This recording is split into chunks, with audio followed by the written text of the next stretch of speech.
तो चलिए, लौकिक साहित्य हमारा खत्म हो गया। अब पढ़ेंगे हम लोग आदिकालीन गद्य साहित्य। आदिकालीन गद्य साहित्य को देखते हैं। इधर रचनाकार हैं, समय हैं और अन्य बिंदु उनके बारे में। तो कबलीय माला कहा, कुबलीय माला, कुबलीय माला कहा किसकी रचना है? तो उद्यंत सूरि की। कुबलीय माला किसकी रचना है? तो उद्यंत सूरि की। समय 90 सदी में इसका रचना हुआ। और इसके अन्य बिंदु क्या है? यह आरंभिक उल्लेख गद्य ग्रंथ भाषा के कारण चर्चित है। तो यह क्यों चर्चित है? तो आरंभिक उल्लेख गद्य ग्रंथ भाषा के कारण चर्चित है। कौन सी? कुबलीय माला कहा किसकी रचना है? उदंत सूरि का। उसके बाद राउल वेल। तो राउल वेल के रचनाकार कौन है? रोड कवि। और 10वीं सदी में हुआ था इनका प्रकाशन। तो राउल वेल के रचनाकार कौन है? रोसे राउल, रोसे रोड कवि। तो राउल वेल के रचनाकार है रोड कवि। यह जो है प्रथम चंपू काव्य है। राउल वेल जो है प्रथम चंपू काव्य है और यह शिला पे लिखा हुआ था। यह धारसेन के जो है, धार यानी कि मालवा के राजा के राज्य में किला पर लिखा, मतलब शिला पर लिखा हुआ था। यह शिला पर अंकित था। कौन सा? तो राउल वेल जो है शिला पर अंकित रचना है, शिलांकृत है, यानी कि शिला पर अंकित यानी कि शिलांकृत रचना है। कहाँ पर? तो धार मालवा की शिला पर, धार मालवा की शिला पर। इनमें हिंदी की 7 बोलियों का वर्णन है। इनमें हिंदी के कितने बोलियों का वर्णन है? तो 7 बोलियों। हिंदी के 7 बोलियों का वर्णन किसमें? राउल वेल में। राउल वेल के रचनाकार कौन है? तो राउल रोड का, बहुत इंपॉर्टेंट है। कब की रचना है ये? तो 10वीं सदी के है। यह प्रथम चंपू काव्य है। राउल वेल जो है प्रथम चंपू काव्य है। इनमें नक्सिक वर्णन है, यानी कि इसमें नायिका के पूरा नक से लेके सिर तक का वर्णन है। नक से लेके सिर तक का वर्णन, यानी कि हर एक अंग का वर्णन है नक्सिक। और नक्सिक की शुरुआत जो हुआ, नक से लेकर सिर तक का वर्णन करने का जो शुरुआत हुआ है, वो इसी राउल वेल से ही शुरुआत माना जाता है। कि नक्सिक वर्णन की जो शुरुआत हुई है वो राउल वेल के जो कवि हैं, रोड कवि, इसने ही इस परंपरा की शुरुआत की नक्सिक वर्णन का। तो नक्सिक राउल वेल जो है प्रथम चंपू काव्य है और इसमें नक्सिक की वर्णन है एवं शुरुआत भी इसी से मानी जाती है। उसके बाद राउल वेल जो है यह शिला पर अंकित रचना है, यानी शिलांकृत है। और कहाँ पर है? तो मालवा, धारसेन मालवा की शिला पर था। और इनमें हिंदी की 7 बोलियों का वर्णन है। ठीक है। उनके बाद उक्ति व्यक्ति प्रकरण, इसके रचनाकार कौन है? तो दामोदर शर्मा। ये कब की रचना है? तो 12वीं सदी के। और इन्होंने बनारस के आसपास की भाषा पर प्रकाश डाला। और उक्ति व्यक्ति प्रकरण में जो है बनारस के आसपास की भाषा पर प्रकाश डाला है। शर्मा ने, यानी दामोदर शर्मा ने अपनी इस पुस्तक भाषा में अवभ्रंश माना। दामोदर शर्मा जो है अपनी इस पुस्तक की उक्ति व्यक्ति प्रकरण का जो है अपनी इस पुस्तक की भाषा को अवभ्रंश माना है। इस पुस्तक की भाषा को दामोदर शर्मा ने क्या माना है? तो अवभ्रंश माना है। उसके बाद 14वीं सदी में आ जाओ, इसमें रचना हुई वर्ण रत्नाकर। तो वर्ण रत्नाकर के रचनाकार कौन है? तो ज्योतिश्वर ठाकुर, जो कि शायद मिथिला के ही लग रहा है। तो वर्ण रत्नाकर के रचनाकार कौन है? ज्योतिश्वर ठाकुर, बहुत इंपॉर्टेंट है वर्ण रत्नाकर। तो वर्ण रत्नाकर के रचनाकार कौन है? तो ज्योतिश्वर ठाकुर। इसकी रचना कब हुई थी? 14वीं सदी में। तो ये जो है हिंदी दरबार और भारतीय जीवन का चित्रण है। हिंदू दरबार और भारतीय जीवन का चित्रण है। वर्ण रत्नाकर में जो है हिंदू दरबार और भारतीय जीवन का चित्रण है। सुनीति कुमार चटर्जी ने इनका संपादन किया है। वर्ण रत्नाकर का जो संपादन किया है, किसने किया है? तो सुनीति कुमार चटर्जी ने संपादन किया है। और मैथिली हिंदी में रचित ग्रंथ है। यह वर्ण रत्नाकर जो है मैथिली भाषा में लिखा गया ग्रंथ है। मैथिली हिंदी में रचित ग्रंथ है। यह शब्दकोश सा प्रतीत होता है। वर्ण रत्नाकर जो होता है ज्योतिश्वर ठाकुर की रचना, वो शब्दकोश सा प्रतीत होता है। और मैथिली गद्य का प्राचीनतम ग्रंथ है। मैथिली गद्य का जो है प्राचीनतम ग्रंथ वर्ण रत्नाकर। मैथिली गद्य का प्राचीनतम ग्रंथ कौन सा है? तो वर्ण रत्नाकर है। ठीक है। राउल वेल समझ रही है। राउल वेल के रचनाकार है रोड कवि। और यह शिला पर अंकित मिला था। कहाँ पे? तो मालवा धार में। और इनमें इनमें हिंदी के 7 बोलियों का वर्णन है। और राउल वेल जो है ये प्रथम चंपू काव्य है। और इनमें नक्सिक का वर्णन इसी काव्य से माना जाता है, नक्सिक वर्णन। ठीक है। अब विविध देख लेते हैं, यानी आदिकालीन साहित्य में कुछ विविध। तो पृथ्वी चंद की मार्त्याक्या प्रथा माक्ष रोद्रोहरा को प्रथम वावनी काव्य माना जाता है। डिंगल शब्द का सर्वप्रथम प्रयोग जोधपुर के कवि राजा बांकी दास की कुकवि बतीसी में हुआ। तो डिंगल जो कि युद्ध की भाषा है, और पिंगल पोसे प्यार की भाषा जो कि सिंगार की होती है। तो डिंगल शब्द का सर्वप्रथम प्रयोग किसने किया था?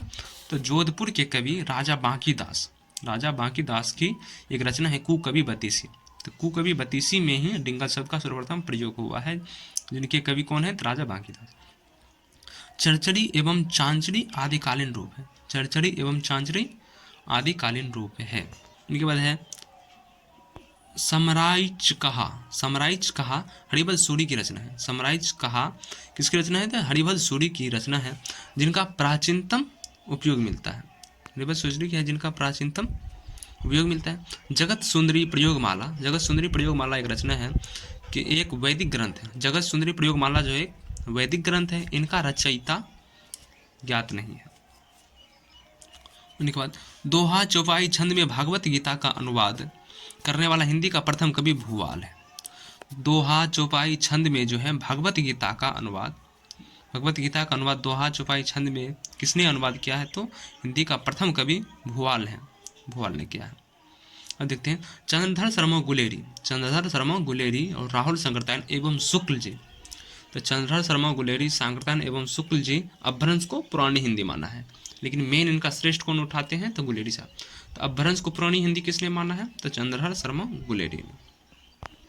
तो चंद्रधर पुरानी हिंदी अपभ्रंश को किसने माना है? तो चंद्रधर शर्मा गुलेरी तो होगा ही।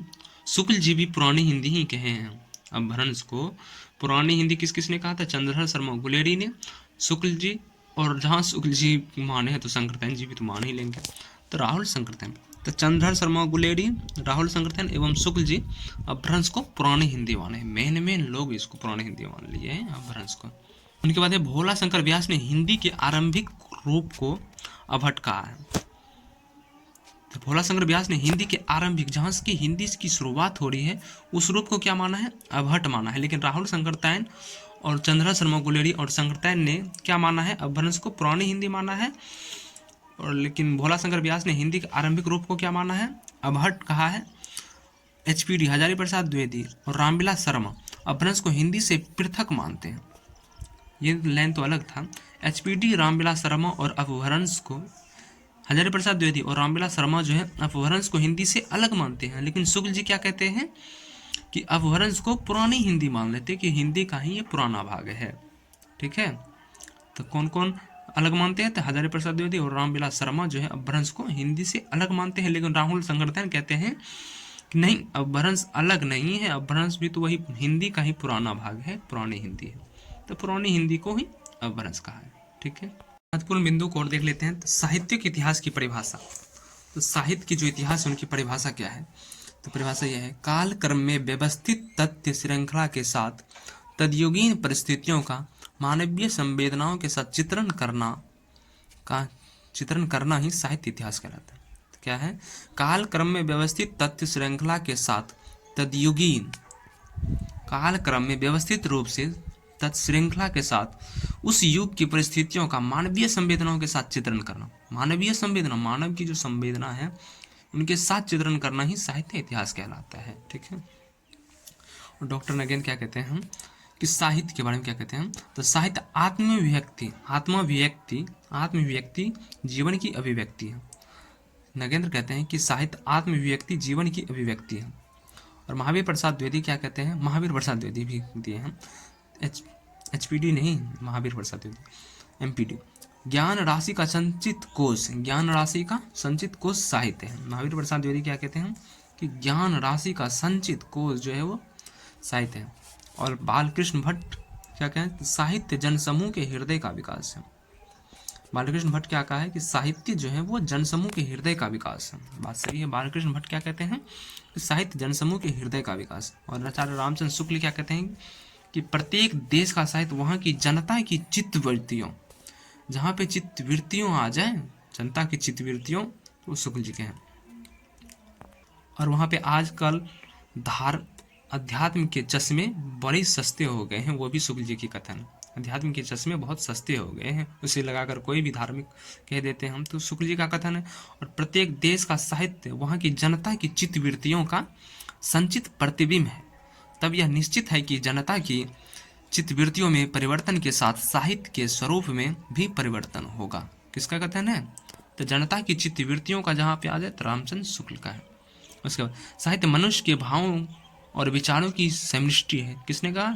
डॉक्टर धीरेन्द्र वर्मा ने। साहित्य मनुष्यों के भावों और विचारों की समष्टि है, किसने कहा? धीरेन्द्र वर्मा ने। और एचपीडी ने क्या कहा है? एचपीडी ने सारे मानव समाज को ही सुंदर बनाने की साधना का नाम साहित्य है। एकदम परफेक्ट बात कहे हैं हजारी प्रसाद द्विवेदी। क्या कहते हैं कि सारे मानव समाज को ही सुंदर बनाने की साधना, सारे मानव समाज को ही सुंदर बनाने की साधना का नाम साहित्य है।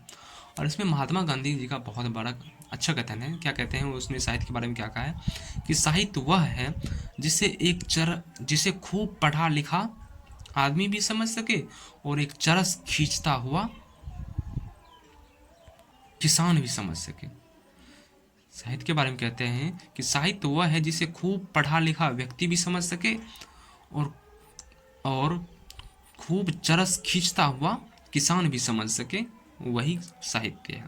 तो किसने कहा था? वो महात्मा गांधी जी ने कहा था। तो हमारा जो है पूरा संपूर्ण आदिकाल यहाँ पे खत्म होता है। अब हम लोग स्टार्ट करेंगे भक्ति काल को। ठीक है, तो धन्यवाद।